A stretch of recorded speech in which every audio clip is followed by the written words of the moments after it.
Think about it, you're in your car, and you're driving along and saying, hey, this stuff's coming, we need to transform, we need to step into that discomfort, we need to become digital leaders, and all of a sudden this pandemic hits and bam, it hyper-accelerates everything 3 to 5 years. So what I want to do today, the beautiful thing about all these items I just talked about, it has very little to do with technology and everything to do with relationships and also habits. Now during these challenging times, one thing you should always ask yourself is not how do I become successful, but how do I become helpful? We are using our data and integrate with the ridership data of our transit parking to determine how many parking spaces we're going to build in the next 40 years. Now we're putting in the pricing to manage to suppress the demand. On the closer factor that we use data is where we can actually have opportunity between now or even the new normal to see if we can alternatively use our parking lots. Do we use it for temporary housing, for homeless problem, or do we even put a transportation-oriented development on top of those parking lots because those lands are available? So data-driven land use and development in the future is also something that we're using our parking data for. The smarter city context is the smart grid, the Internet of Things, and the interconnected relationship of the parking services with the smart city technologies. That means that parking services are interconnected with communications, utilities, public safety, transportation, and then that interconnection is what creates the opportunity for many attack surfaces and people to penetrate either a network or some nefarious conduct. Right now, number one has been safety. Number one will continue to be safety. I was listening to other presentations during the conference, and people were talking about the perception of safety. And so, obviously, we're trying to make it as safe as possible, but it's also about the perception that people are taking it seriously. People are not going to forget this pandemic for quite some time. If they see some place that's not clean, they're going to be hesitant to go there, to use whatever that device is, whether it's an elevator button or if it's a parking meter. And I think that's just going to be something that's going to be there for a long period of time.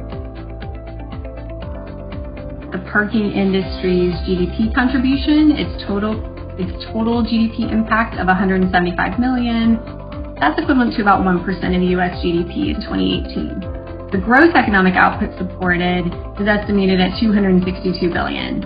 And that includes that $131 billion in revenue and the indirect and induced economic output contributions of almost $131 billion. In 2018, we estimated that there were $19 billion in state and local tax contributions due to the parking industry. PCI compliance is confusing for a reason. Yes. I would add to it, it's confusing for a reason because the industry of payments is confused. It's financial business. We're talking banking regulations and governing bodies, and so it just has a natural element of confusion. Scooter usage, it's really highlighting the shift more so away from bikes, and e-scooters are becoming increasingly popular. Seattle has permanently closed 20 miles of streets to most non-emergency vehicles. Oakland plans to shut down 10% of its streets, but I read that New York announced it would temporarily open up about 100 miles of roads, some of which, they may end up becoming permanently closed to vehicular traffic. How big is the industry? That everyone wants to know. So first, we estimated that there are about 1 billion parking spaces in the United States. And of that billion, only 6.3% of those parking spaces require payment. The industry supports 1.3 million employees, and that includes about 581,000 parking employees and 764,000 employees in other industries. How is your search for talent progressing? Are you focused? Were you able to keep all of your staff? Are you looking for more staff? And if so, what unique things in this COVID environment are you doing to find the people that you need if you need more people? I've been getting lots of referrals from our own staff members, and as we all know, that's typically we find our best teammates. We've really uncovered some other sources that we didn't have before. So our traditional sources that were working well pre-COVID aren't working as well now. Over the next year and a half, and I anticipate that we're going to be in this COVID circumstance for at least another year and a half. I know no one wants to hear how long this thing is going to go. When everything resumes and people have the opportunity to go back to work, will we be overbooked? And so we'll have to be very careful in terms of how we go about doing that and how we implement that so that it does provide relief in the short run, but we're prepared in the long run.